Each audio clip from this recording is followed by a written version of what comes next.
Okay, welcome to Tri-County Regional Black Chamber of Commerce Let's Talk Business podcast. How you doing today, Mike? I'm doing great. How about yourself? I'm doing okay. So today we are with Mike Bracken from Primacore Business Solutions. So he's going to join us for this hour. But first, we're going to go ahead and thank our sponsors. Southwest Airlines is a proud air travel sponsor of Tri-County Regional Black Chamber of Commerce and also Primacore Business Solutions. So, welcome, Mike. Thank you. It's been a while. It's good to see you. Yeah, it's been a while. It has been a while. I think it was something. It must have been something I said. It had to be. It had to be. That's how we're gonna. That's what we're gonna go with. Yep. So tell me. So tell everybody who may not know you, Okay. who you are, what you do, and what Primacore Business Solutions is about. Okay. As she mentioned, my name is Mike Bracken. I'm with Primacore Staffing Solutions or Business Solutions. What we do is we are a manpower provider for light industrial arenas.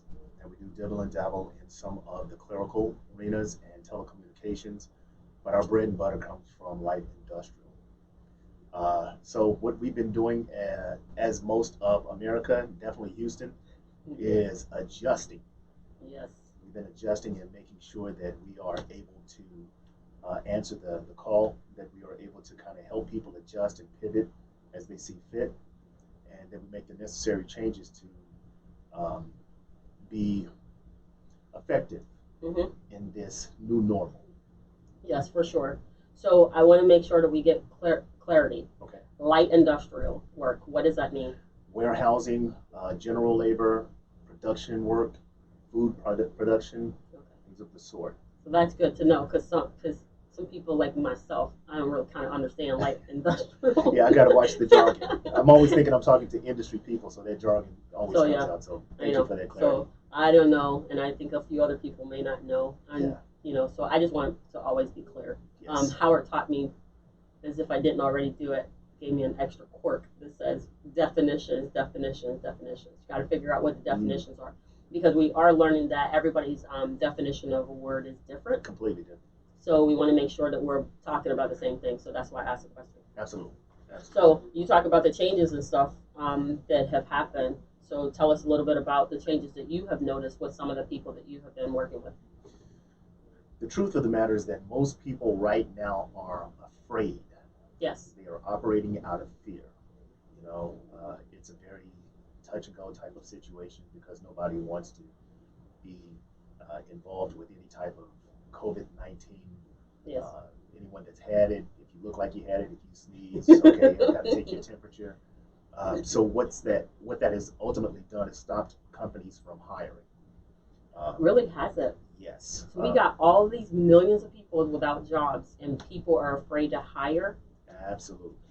Oh my gosh, that is something I was wondering about how that was going to work. It's been, and the reason why, again, just think of it this way: if you have a staff of 15 people, and a visitor walks in, and he shakes the hand or puts his hand on the counter, and someone grabs a paper, touches the counter, and then they have some type of high-fiving type, it just spreads. Right. And so now you have to shut down you have to quarantine for 14 days. Most companies are not built to sustain 14 days of non-production. This is true, but I'm not going to mention a company my son works for. We're not going to give them extra publicity. But they have shut down this one location 3 times. Wow. And so, in each time they shut it down, we're like, okay, so what's happening? Yeah. Good thing my son doesn't work in that location anymore. But we did know. I said, well, why did they shut it down? They're like, because somebody got sick and vomited on the floor, and so they shut it down. It was down for 14 days. Wow. And then they brought it back up, and then within a week, they had to shut it down again. So, I was talking to someone yesterday about I don't know, how does she say it? So, she does the cleaning. So she goes in and does the cleaning, and they use some type of solution that has hydrogen peroxide in it. And she says that is the safest way to do it, because even when a child picks up the block and sticks it in their mouth, like children will lick anything. Right. The cleaning solution has less peroxide in it than the toothpaste you use in their mouth. So that is beneficial. But she also explained that it doesn't matter that they clean because anybody infected comes in and then it starts all over again. But the reason why I asked the question is because I noticed that there's this machine that the hospital uses. Do you know about that? They push it in the room, and then they go outside the room, and it's a light. It's a light that's supposed to clear the kill the virus and stuff. Really? It's like that's an interesting way to do that, but okay. I'd like to see that. And I seen it, and I was like, really? That's what they're doing. So I think that the fact that people are very fearful, are still fearful, right, of the virus, are coming in contact with it. Yeah. I didn't realize how much it impacted employment. Yeah. So when the government shut us down, us meaning everyone, except the essential providers, Mm-hmm. CEOs, presidents, the owners of these companies were like, we weren't really prepared for this. And when you have to minimize your staff, and now all of a sudden everyone's working overtime, and all these other things are coming into play, the production quality decreases. Think of it, if you go from Right. 100 people down to 10, and you want to keep it going, something's going to compromise. That explains why we can't get paper towels on the shelf. Absolutely. I never made the connection until you just Yeah. said that. Yeah. Because I was like, why are they running out of paper towels and toilet paper? That didn't make sense to me Mm-hmm. because the shelves were completely empty and they were struggling to get it back. Yeah. Now I understand it's because their production went from like all those people down to just the skeleton crew. Yeah. And some corporations are really making some interesting transitions. I won't say any names of the companies, right? Right. No one's listening. No. So, alcohol, Mm-hmm.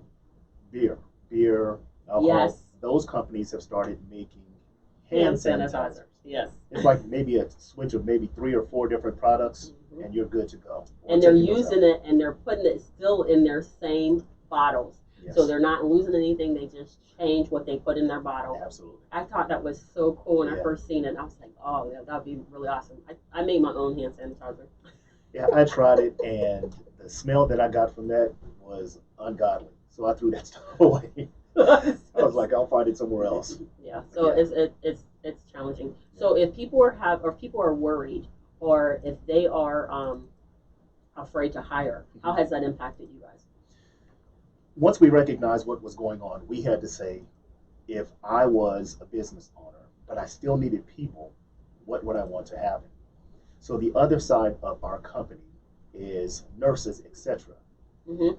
So we thought, okay, so what if Tabitha needs 15 people?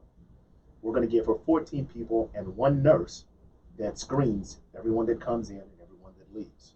So we put some preventative measures in place to make sure that if you come in, you're going to get screened. If your temperature is too high, maybe this is Texas, maybe it was high. So go sit in the air condition for a little bit and come back and let's do it again. Or, if we need to take a temperature, whatever the case may be, we make sure that we are making that working environment as safe as possible. And that puts a lot of people at ease. So you really went in and made a decision to solve the problem so that's part of learning the objection, figuring out how to overcome it, and then providing a solution to them that they say, oh, wait, so if that's possible, and if you're willing to help us with that, then yes, we can start hiring people. Right. So that's on the medical side of things. Mm-hmm. But what about the other parts? The other part, it's kind of ancillary. It doesn't, if there are things to prevent people from getting sick and you still need the work, then we can provide the people. Now, the same process that we would use if you needed 15 people, anyone that comes in that wants to work through us, we stop you at the door. Okay. We make sure that you're good. We ask you a couple of screening questions that are centered around COVID-19, and based on your yeses and nos, Mm-hmm. we might need you to come back in 14 days. This isn't like the NBA where everyone's like in this bubble and this is controlled whether you come in or out. People have lives. People have to go to the store. They have family. They have friends that they don't want to not see. Right. So we can't really prevent that. But what we can prevent, or what we can do, is minimize the chances of you being infected and infecting others. Well, that's good. I like that. I think that when I go to the doctor's office, they let us sit in a waiting room. So if we're infecting everybody else out there. Yeah. But they won't let you come past their doors. So Right. they will actually do your temperature at the door, and then if it's not where it needs to be, then they don't let you come in. Right. So, Yeah. how do you find that people are able to wear these masks all day? Or are you? I don't We've not understand. had a lot of problems with that. I've seen more problems on the internet than I have in person. You know what I mean? So Someone, people are not as like apprehensive to wear these masks all day, not if you want to work. right? Because they wanted to. Yeah. Not because they wanna If you understand these are the prerequisites, you've got to do A, B, and C before you can even talk to us. It's either yes or no. If the answer is no, then best of luck to you. Okay. Yeah. Yeah, So that's important. we got to make sure we're taking care of that. That's funny. That's not funny, but yeah, it's kind of weird. So if so people are struggling, what do you tell people who are looking for jobs when the employers are apprehensive to hire because they're not sure of where you've been and don't have enough history? And people lie. People do lie. People do lie, unfortunately. Uh, One of the interesting things about Houston is that the unemployment rate has diminished. So in May, there were 78,000 jobs that were created. Hmm. In June, there were another 55,000, right? So our unemployment rate is slowly but surely going down. What people are doing, and I'm kind of reluctant to say this, but it needs to be said, they're relying on the unemployment check, right? So Okay, I'm glad you said that. Go ahead. imagine if you are getting more from unemployment than you would if you were working a 9 to 5. Exactly. There's really no motivation to go out there and pound the pavement, clock in, clock out. You're just going to ride that wave It's done. until it's done. So that brings up because it was a conversation that was had. I swear, like yesterday. Okay. So if if you are making more money on unemployment than you are at your job, where are the where are the lawmakers to force people to actually pay you a living wage? Because unemployment has always been probably like 60% of your pay. And if at 60% of your pay plus the small stimulus that they're giving you, if it exceeds what you are normally taking home from a job, what where what problem are we really solving by trying to push people to go back to work? We're Now, enabling people. right, but you're hurting them in the long run. So what's happening is that they go out and they're like, okay, but keep in mind, there's one thing I'm going to say: if you get called back to your job and you are, let me look at you. If you're called back from your job, see my face, and you decline to return back to work, you will lose your unemployment and you lose the job because they have to report that. So if they're willing to do that, they have to understand that there are consequences to not returning back to a job. And I think a lot of people are under the impression that, oh, there's so many of us that they can't catch us all. They can. Yes, they can. Because everybody is they have to report. In order to get the support from the government, you have to report. So let's go back. The point is that the living wage is lower than what they're getting in unemployment, and that in itself is a problem. So what would you tell those people who need to go back to work, but but they're making more money being at home than they would be going to work? That extra money is going to run out. Excuse me. Sooner or later. Hmm. Sooner rather than later. And when it does, then you're going to be up a creek without a paddle. Right. Right. So the best thing to do is to go ahead and get back to work as fast as possible. Right. Because once they open up the floodgates, you're not only competing with the job that you had, you're competing with the other 10 people that qualify to work at that job that don't mind working. So it's not just you coming back, it's you and 15 other people, 10 other people that want to work.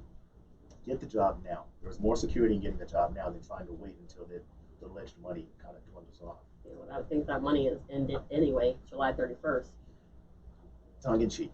Tongue in cheek. That's all I'm saying about that. And so I know they're always making changes to making changes. Making changes. So when you talk about, so you guys never closed down, so you were No. always moving because you were always trying to figure out, because SBA was waiting for jobs. SBA was hiring temporary employees. I think other places are hiring temporary to deal with the influx of phone calls and things like that. But has anything really changed for you guys when they started to reopen? So I'm a sales guy. Uh, the bread and butter of me, Oh, I need to talk to you about the bread and butter of my production has been knocking on the door. Hi, my name is Mike. Firm handshake. Um, let's solve a problem. Let's have lunch or whatever the case may be. So right. when they shut everything down, then we're like, okay, well, what do we do now? Yeah. Right. So now we have to resort to emails and phone calls. As a result of that, we have found that Zoom, right? I don't know if that's a plug, but those types of things have kind of substituted for the things that we were lacking, Mm-hmm. right? So right now we're in a very good situation where we're able to add a lot of different value, excuse me, in a lot of different ways to a lot of different people. That is good. Because actually, oh my gosh, that's crazy. Zoom has afforded everyone the ability to have face to face Yes. without being touching a person. So as long as people are willing to do that, that I think it is a great thing. So Yes. you found that you've had more meetings now with Zoom that you had when you were knocking on doors Absolutely, because of absolutely. the It's time. weird, you know. But going back to the people being afraid, Hmm. you know, if you know you need the business but you're afraid to let people in, what are the alternatives? Okay, well let's do this. One of the things I've done is DoorDash or send. Let's have lunch. I'm going to send you lunch, but during that lunch, I want to meet with you. Yeah, that works out a lot. People free I food. didn't think about that. Yeah, you got to be got to think Creative. outside the box. I am not that. I'm creative, but not like I would have never thought about that because I was like, I've seen it where the people will date and they'll be like, okay, you make the food, you make this food, I make this food in my kitchen. Let's work together, and then we'll sit down and have a meal together. And I thought that that was pretty cool, but I never thought to bring it into the business aspect. Yeah, I'm dating now. That's weird to me. It That's is. probably a separate podcast. But the That's online weird. dating and But yeah, that's weird. But the point, but my thing was is that it's all surrounded around food. yeah, Because I was talking to a chef last night, and he said food, and I was like, that's because people most of the time, if you break bread with anybody, there's an opportunity there to get to know people in a different way, yeah. and it actually gives you opportunity to listen more than you talk at that point as well. Yeah. People have to eat, right? Right. The in Maybe. times past before the pandemic, having a meeting during lunch was far and few between. Hmm. But now that restaurants are kind of iffy, Right. if I can get your time, I'll Hmm. get you the food that you would normally have to go out and get. Just let's talk. That's cool. So if I set a meeting for 30 minutes, I'm probably only going to talk to them for about 10. That other Right. 20 minutes or even the whole 30 minutes they can eat. You know, so I don't want to get too many advantages to our competition. But it Don't definitely worry. works. It definitely works out. Don't worry. This is how I look at it: is that there's millions and millions of people that you're going to access. So Yeah. you will be, and you guys have been doing this a long time, so it's pretty good. Yeah. So, what suggestions would you have for those who may be looking to for some type of guidance in during their reopening? As far as the companies, Yes, as far as small businesses. here's the other obstacle. If you are accustomed to, I'll use round numbers because my math is good with pen and paper, and I don't have that right now. If you're working at 100% with 100 people, and you're down to 10 people, Hmm. and you've been able to do so effectively with just 10 people, what's your motivation for adding more people right now? You know, give you an example. If I make donuts, Okay. I make $1,000 donuts a day with 100 people. Hmm. I had to minimize because of the pandemic, so I'm only using 10 people. With that 10 people, I'm making 900 donuts. Hmm. There's really not a big incentive for me to start adding more people. Correct.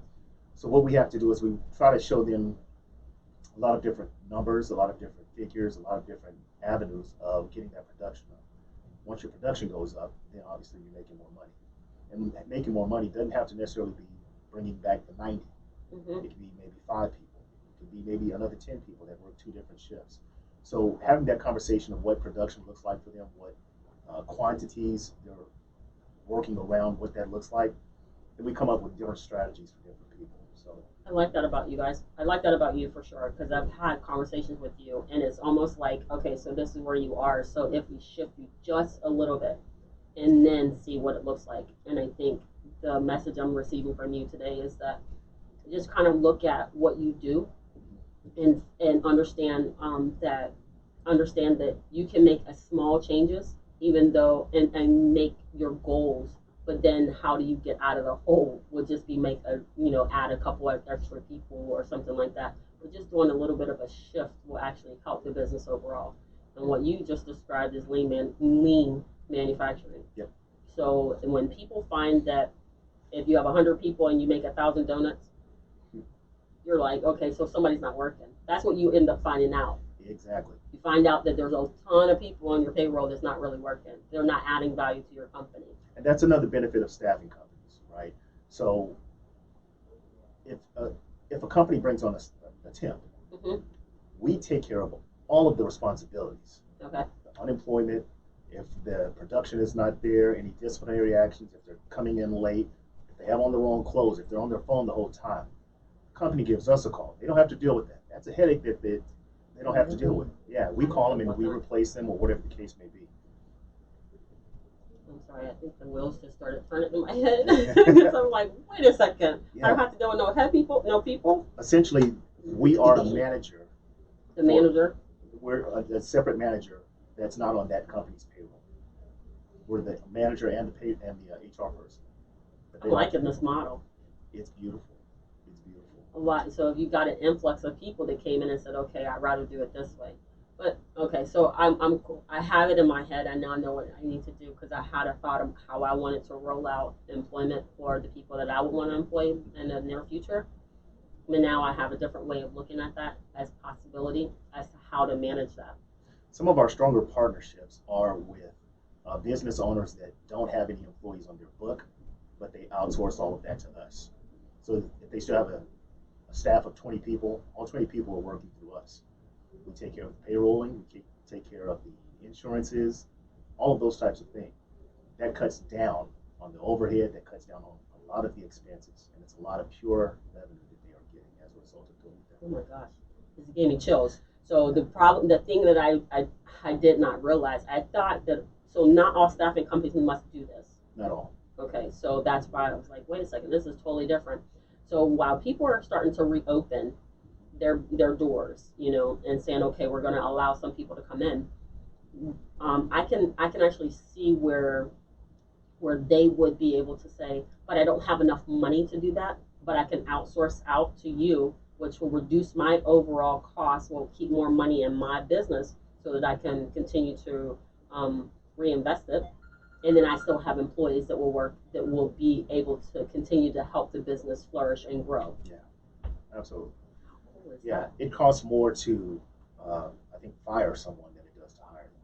Really? Yeah. So if you bring them on board and they don't work out, then what do? You want to take on that extra expense? Probably not.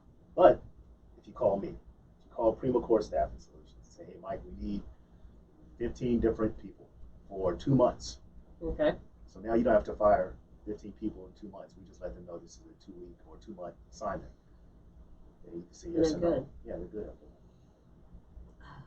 There are so many options that staffing companies like that we, I won't say staffing companies because not all of them are like this. Because I know this. somebody who owns a staffing company, and I have never once heard her say anything like this.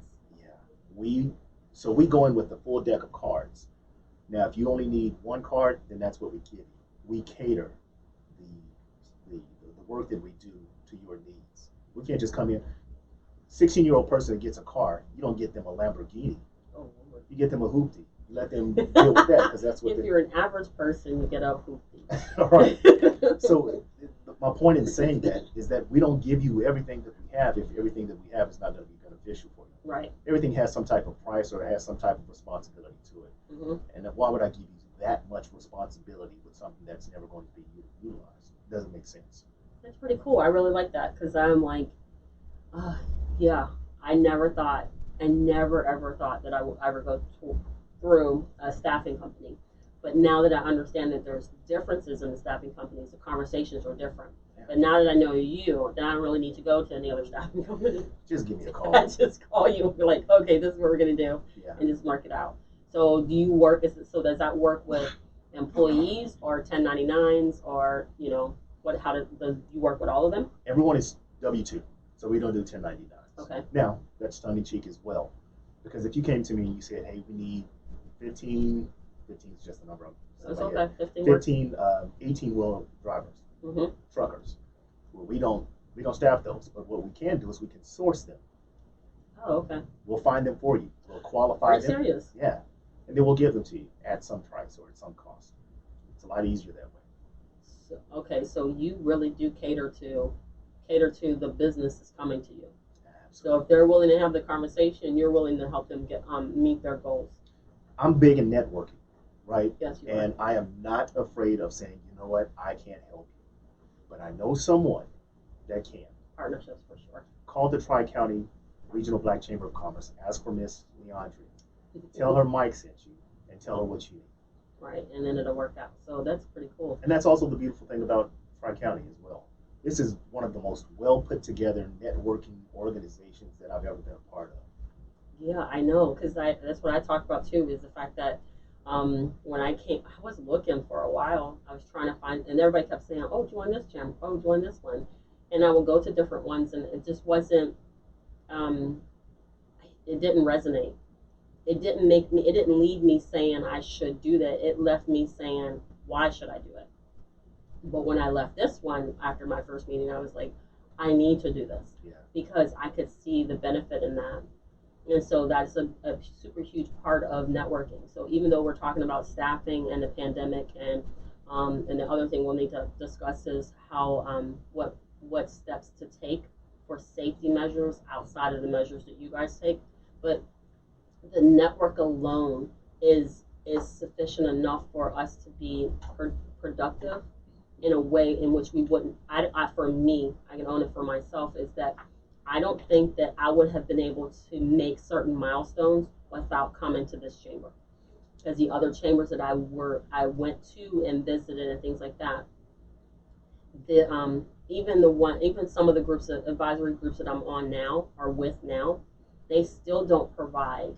They provide like strange, strange, I don't know, help, but it's not.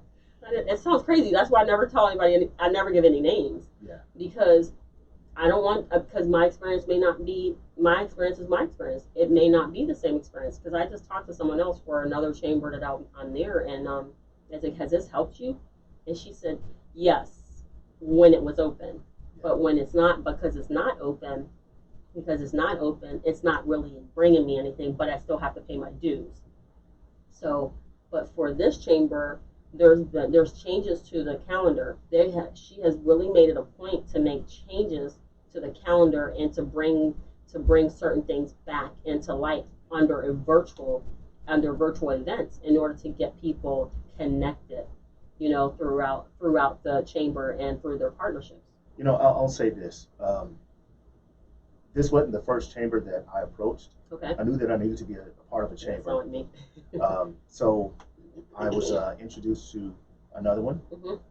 and I met with one of the chairpersons, and we had a great conversation. I gave them my business card, Mm-hmm. and they gave me theirs. Yep. He said, "Just give me a call. We can set up something." I literally called for maybe 3 weeks, almost a month, and never got a return phone call. With Miss Leandria, I can tell you with 100% assurance that it feels like this whole thing is just for me. I know, right? It's just for me. There's never been a time where I've tried to call her that within maybe 15, 10, 20 minutes, if she didn't answer when I called, she would call me right back or send me a text. Mm-hmm. She's very quick on that. So I've never felt like a number. Right. I felt like an integral part of this Yes. networking organization. I can say the same thing, because I feel like, wow, she's like really invested in me and what I'm doing. And for that, I was like, you can't find that in so many places. So this was set up then, even though she's opening up Region 4, Jasper, Harding, and Newton, That's right? huge. Yes, it's huge, right? There's 12 counties out of 18 to be opened. So she's reached 12, and now she has, her goal is to reach 18, because the whole entire infrastructure is built for that. But when you think of 12 counties and the amount of people that are part of the chamber, And then when I make a phone call, I send her a message or something, and she replies back to me. I'm like, okay, so that's pretty cool. I like that. So it Absolutely. works, and Yeah. so I love being a part of something like that. Yeah, are we on camera? Absolutely. Miss Leandria, do you ever get any sleep at all? It's like she's energized a bunny. You know, the time when she's supposed to be resting, she's up and doing stuff. I think there was one time she may have like gotten a little sick. I was like, okay, you need to get some rest. Very next day, she's back on it. Right. I know, right? Like, what is going on? But okay, so when we think about her though, when I think about her, I'm like, she tells me what her age is, and I'm gonna let her tell it, not me. I will not be responsible for that. But what she told me is her age, and I was like, I don't see none of them other ones running around here like that because I got an aunt around the same age, and she is not. She is not this mobile. She is not moving around and shaking and look like she's at 50, 55, you know? She's cut from a different cloth. Yes, she is. Absolutely. I love being part of that. I think that's pretty good. So let's go back. So what are some of the other um, procedures or processes that you would encourage business owners to take because they're not possibly using your services right now? But what suggestions would you give to those when they have to open their brick and mortar and be able to take people in and service them?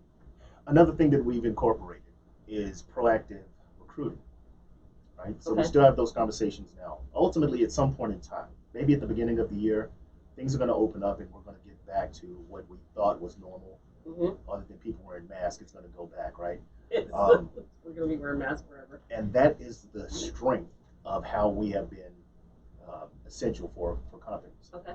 It's one thing to say, hey, Mike, I need some people tomorrow, right? Hey, Mike, I need some people next month. It's a whole different ballgame when you say, hey, in the next quarter, we're going to need this many people that do this many things. Now, we're kind of licking our chops. The reason why is because that gives us adequate time to properly screen the masses.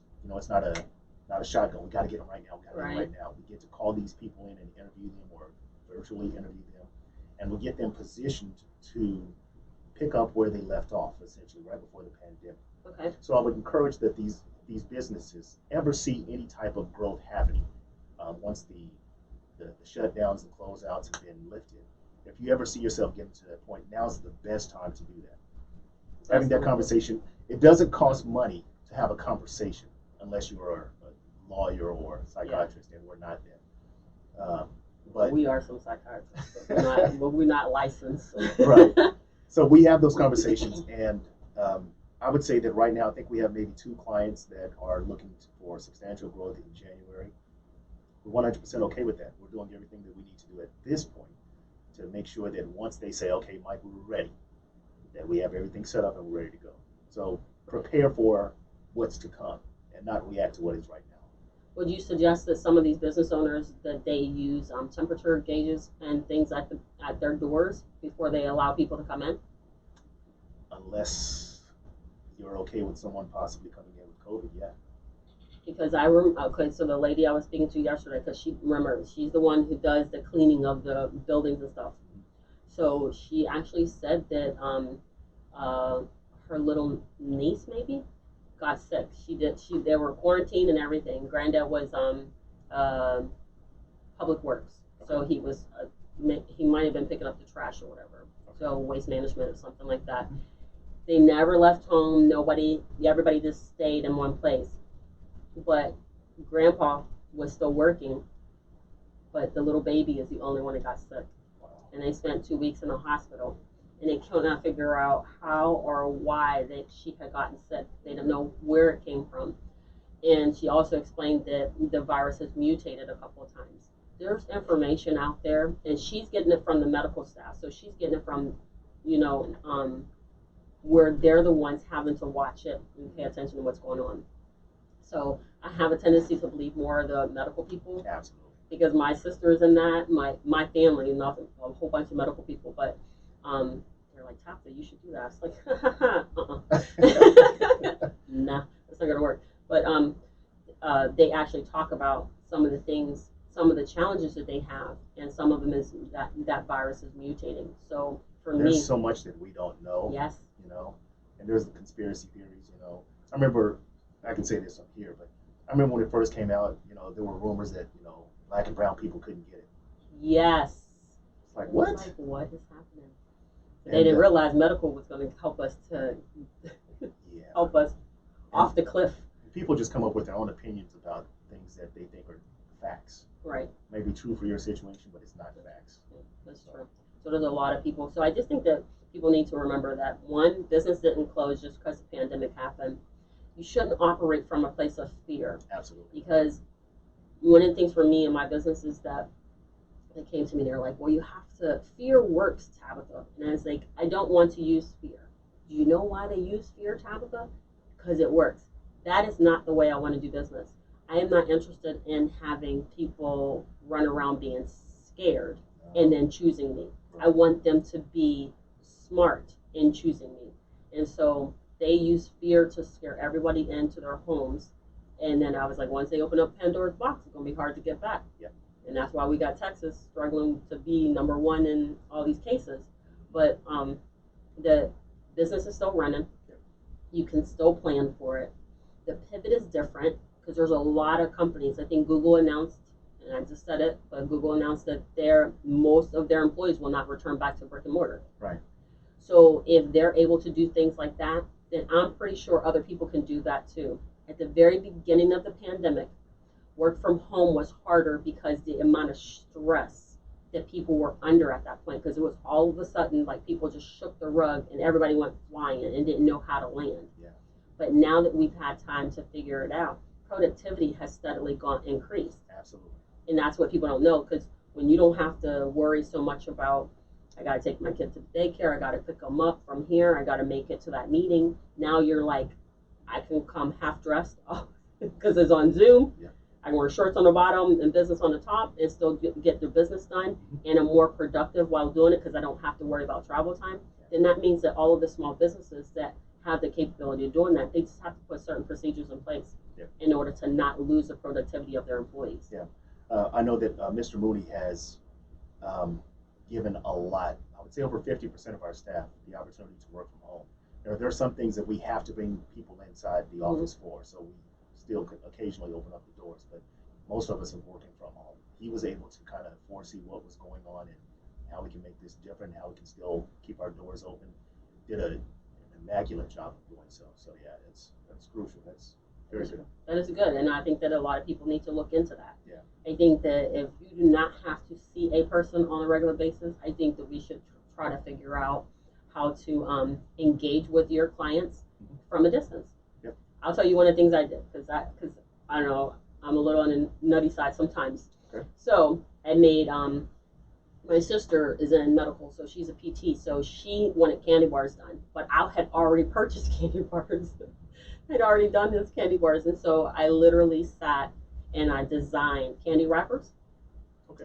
For the candy bars, and I of course you did milk chocolate and almonds, whatever candy bar we choose, but those are the ones we chose, and I wrapped them. And what I did on hers, I wrote thank you. Hers was thank you, and put the medical staff on the front, and all of the acronyms are for all of the people that make the hospital run. And I told them thank you, you are essential, and we set up everything in the back.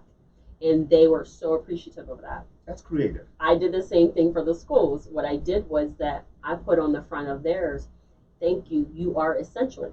Because the essential workers I keep talking about are people that make the world still run. But education never stopped. They struggled. Absolutely. And so they were still working and they were struggling, because you imagine a teacher and they have their own children. So they got 3 children in all 3 different grades, and they have to go around and teach somebody else's 30 students of their own. So they were tremendously overwhelmed. So I gave them candy bars and I sent them and I dropped them off at each one of the schools, and they were very appreciative of that gesture. So the point is that in order to engage all of them, regardless of whether or not they come back with us this year or come back next year, the point is that you have to let them know that they count for something. And you have to find a creative way to kind of do that and engage your customers. So I'm going to borrow your DoorDash thing. I'm going to borrow the candy bars. All right, I like it. So only thing that we've been able to do is because a lot of companies don't allow visitors, and you have to know which ones do. Yes. But because they're our clients and we have people there, they open up the doors for us. So I take them Gatorade. I'll Yeah. freeze the Gatorade and then I'll take it to them. So they can do those types of things. Yes, different, all kinds of things. Donuts. Donuts. I know, gotta make the donuts. So there's so many so many companies have closed though Yeah. because of this, and there was companies that were fairly new that closed, and then there are ones that were still. I've seen some that were contingent on the schools, and they didn't make it either.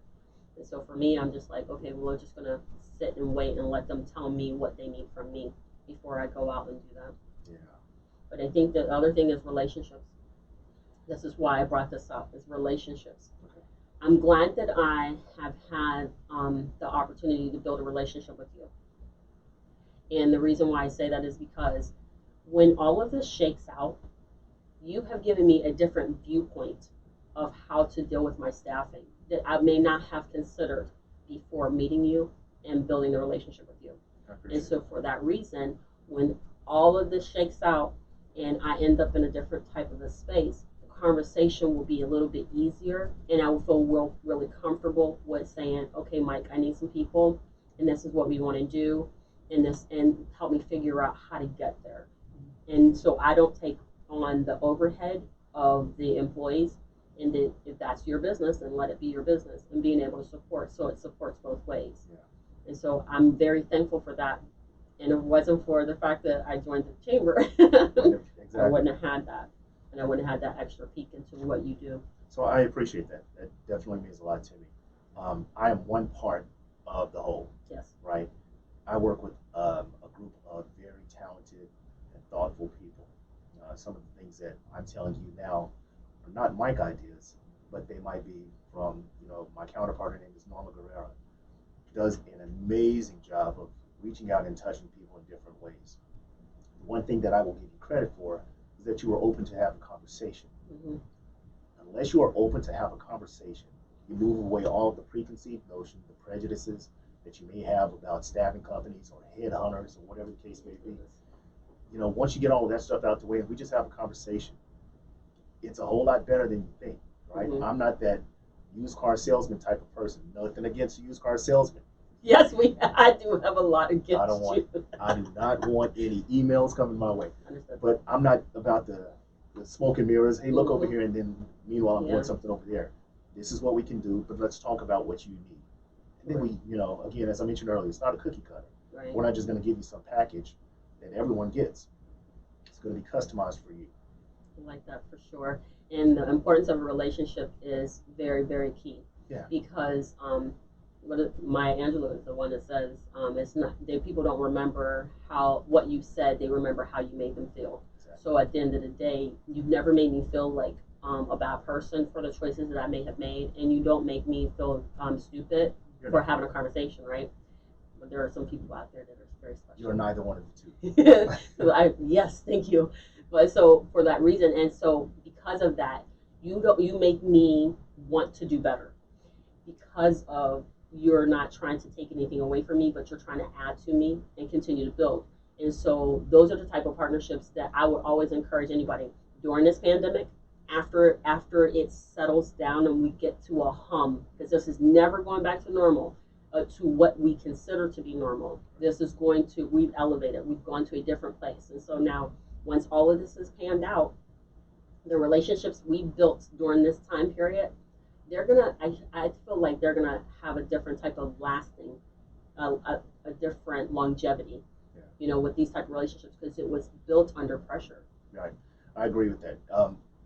I've lost count of how many times I've either called or emailed a potential client or even an existing client and said, hey, I don't want anything from you, but I just want you to know that you're in our thoughts and prayers. That's it. That's it. That and those types of things forge that relationship. Mm-hmm. I would say maybe 50% of the clients that I've been able to bring on has been because of me calling them and not necessarily trying to pitch some type of business, just to check on them. Hey, let's go have lunch. I have a client that I go to lunch with probably once a month. We've not done business, but I consider them a client, Mm-hmm. They give ideas to me, I give ideas to them. Networking, they probably, connected me with a lot of different people and vice versa. Relationships are the currency for all success. Yeah, so I get that. So that's good. And I think that that's really awesome. And so people need to remember, this is not forever, this is temporary. So how we do business today is as temporary. So we have to be proactively looking at how we're going to do business in January. Absolutely. Because where are we? August now. Who would have thought? I mean, our whole entire year is blown. But I feel like it was a reset year. I think it was an opportunity for us to reevaluate what we were doing and how we were doing it. And I'm thankful that I was in this process. I've been able to meet some of the people that I've met. Yeah. And I'll use a phrase that I was told yesterday. There is a blessing in no, there is a lesson in that blessing. I was like, what? That's awesome. And then use that again. Yeah. So yeah, I think that's really important. So is there any closing thoughts you want to leave the listeners with? Now's the time to get prepared. You know, it's kind of been sprinkled throughout the entire conversation, Mm-hmm. but just getting prepared for what's to come, whether it's next quarter, whether it's next year, whether it's down the line, knowing exactly where you're going and how you need to get there. It's important to know those types of things now. Having a conversation does not hurt. It really does not. And the way that we've been able to sustain business now is making sure that we do the right thing for people, you know, operating out of respect. I think that's awesome. I also would like to say that if you have young children, what you do today will definitely impact their tomorrow. Absolutely. And so the reason why I say that is that how we behave and how we react to what's going on right now, they will mimic and duplicate later on. So we really have to be mindful. So if you're telling people, and my mom always says, when we were little, think further than the length of your arm, Tabitha. And I was like, okay. And I don't understand it when I was younger, but I understood, over time. Yeah. So you can't ask children to proactively plan for tomorrow if you're not willing to do the same. Absolutely. So that is something I definitely make sure to tell other people because that is so important. So get it together. So I guess I'll start a meeting with you and we'll outline exactly what I'm looking for. Okay. And then we can go from there. It'll be on the shelf for a minute though. Just a small just a little bit of time. Yeah. It'll go on the shelf for a minute, but at least we have that conversation and I do very much appreciate you. Thank you. You've been nothing but kind to me and I appreciate that. That's awesome. You're a genuine person. Oh yeah. It showed up. No. That's cool. Tell everybody how they can find you. www.prima-core.com. Okay. All right, cool. All right, so we're going to go ahead and thank our sponsors again. Southwest Airlines is a proud air travel sponsor of Tri-County Regional Black Chamber of Commerce and Primacore Business Solutions. Yes. Woo-hoo. All right, now. So thank you very much for spending an hour with me. Yeah, I was looking for 15 minutes, but you got me for the hour. Got you for the hour. Thank you for having us. It's always a privilege and a pleasure. No worries. We'd like to thank gmtradio.com for allowing us to come in here and have our podcast. So if anybody's ever interested in taking a look at a podcast, radio, or a television show, just go ahead and head over to gmtradio.com. So thank you very much. Make sure to tune in every Friday at 10:30 a.m. for Let's Talk Business for Tri-County Regional Black Chamber of Commerce Let's Talk Business podcast. Everybody have a great and glorious weekend.